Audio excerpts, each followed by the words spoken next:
Continuing with our part 2 of exploring a 2005 actual Y2K Allure Beauty Special Magazine, the one that contained the best beauty.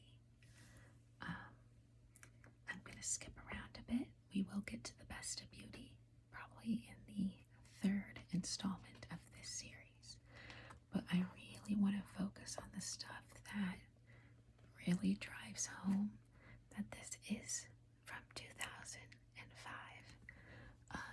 For example, none other than Paris Hilton.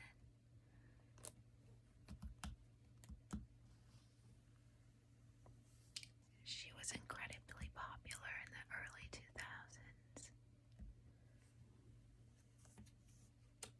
She's still very popular, but this was her kind of at her peak, at her rise, so to speak. She, if you don't know, has a huge fragrance empire, and I believe this was her first perfume, or certainly one of the first perfumes that she had ever released. And the great name, it was clever. It was called Just Me by Paris Hilton. And this is what the bottle looked like. And why that was clever is because when someone asked you what you were wearing, you would say, "It's just me." So very, very clever. She's obviously a beautiful woman. She still is. For those who weren't around during her Y2K stage and know of her kind of as the current Paris Hilton, you might notice that she looks just a bit different. And I'll zoom in on that. Oh, here we go. You could see her face has a little bit changed. Is she born with it? Is it Maybelline? Who knows? The jury's out. Either way, stunning at the time. Stunning as always. A beautiful woman. And if anyone was very popular in 2005, she was certainly on that list. Another person who was very, very on top of her game and extremely popular and beautiful at the time.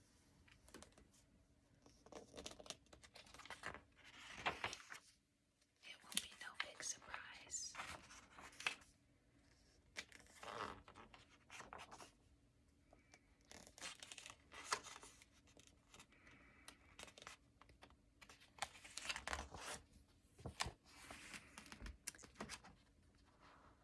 Miss Britney Spears herself.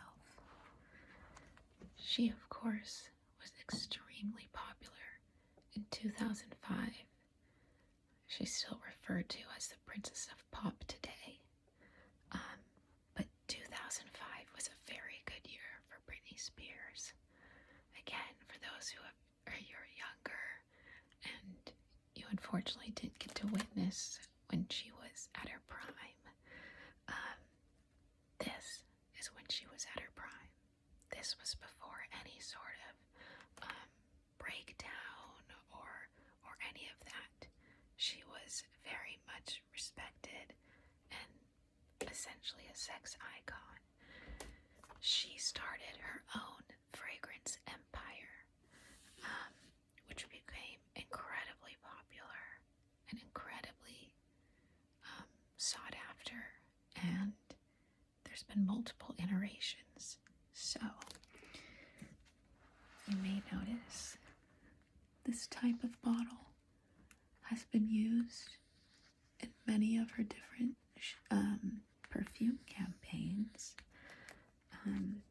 I believe her first fragrance she ever released was called Curious, and that was in a different shaped bottle. After that, she then released Fantasy by Britney Spears, a new fragrance. And the Fantasy collections were always in this bottle. They would just change different color. I believe the last Britney Spears fragrance that was released may have actually been in 2023 or 2024 after her release, and I believe it's called Jungle Fantasy. So there's been a lot of iterations of the Fantasy perfume line with Miss Spears. As always, she's absolutely stunning. But any perfume she released, especially during the 2000s, would sell like crazy. Here's a closer-up image of what the bottle looked like. It might look familiar to you. Maybe you saw this. Maybe your older sister had this. But that perfume bottle with nothing else with it, you know it's a Britney Spears perfume. So, very iconic, very popular at the time. And like I said, very, very 2000s. There's a lot in this magazine that's not even necessarily the best of beauty, which, like I said, we will get there. But I'm going to skip around and show you kind of how did women get their advice in beauty back in 2005. If you're younger, if you're a millennial, this is how you got your beauty news when you were in junior high or high school. Makeup YouTube was not so much of a thing. Magazines like this, particularly Allure, or how you figured out how to do makeup, what was popular, what products were recommended, and that was kind of it. There wasn't this huge internet presence for much of anything, so it would be guides like this. They'd have things called Beauty 101, and this one was to achieve soft skin.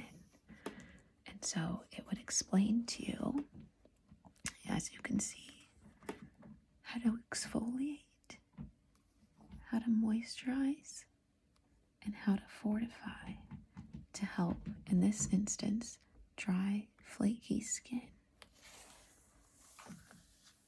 So,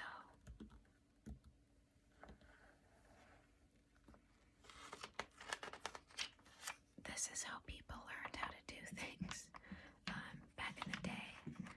And Allure was especially credible when it came to anything beauty. Allure had the top spot of being taken seriously, if you will, by adult women. There was obviously other magazines in circulation at the time that gave beauty advice, like 17 Magazine, Teen Vogue, things of that nature. But Allure was kind of for proper women, maybe 25 and plus, working women. Maybe those who had a little bit more extra spending money, because you'll see that they recommend kind of some high-end products as we go. But again, because the internet wasn't such a huge deal, smartphones weren't quite ubiquitous as they are now. I don't even know if they existed in 2005, a proper smartphone. So this was the way that people got their beauty tips and tricks. Other than from their girlfriends or their mom, this was it. And so as you can see, to help, the consumer as they navigate, let's get into frame. They'd have these perforated cards. And so you could take them out and literally put them in your purse and take these with you as little guides to go. So you can see they're basically